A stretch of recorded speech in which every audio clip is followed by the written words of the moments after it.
embarked on a 12-week exercise to study the soundness of our core system.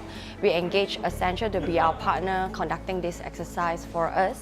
First, we set up a project and getting all the right resources and define 10 key regional teams around operations efficiency, channel admin, products, and as well as customer service. And finally, we bring everyone together in a target state workshop. Through the engagement, we help Generali Asia to identify the key improvement area of its core system. It has defined the key components of the target architecture that can help business needs. We co-create a roadmap of the key technology investment that align the regional and country leadership team. The project outcome underpin the directions and the key work stream that can help Generali Asia to achieve its business ambition in Asia.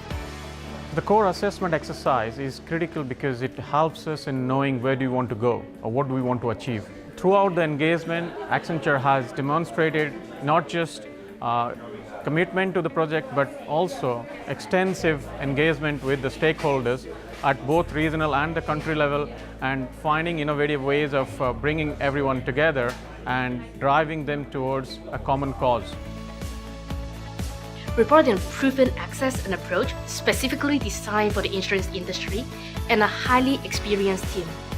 Accenture's commitment to innovation is unrivaled. We use the design thinking approach and innovative architecture to co-create with our client. We help our client to define the roadmap for the future and to achieve their business goal.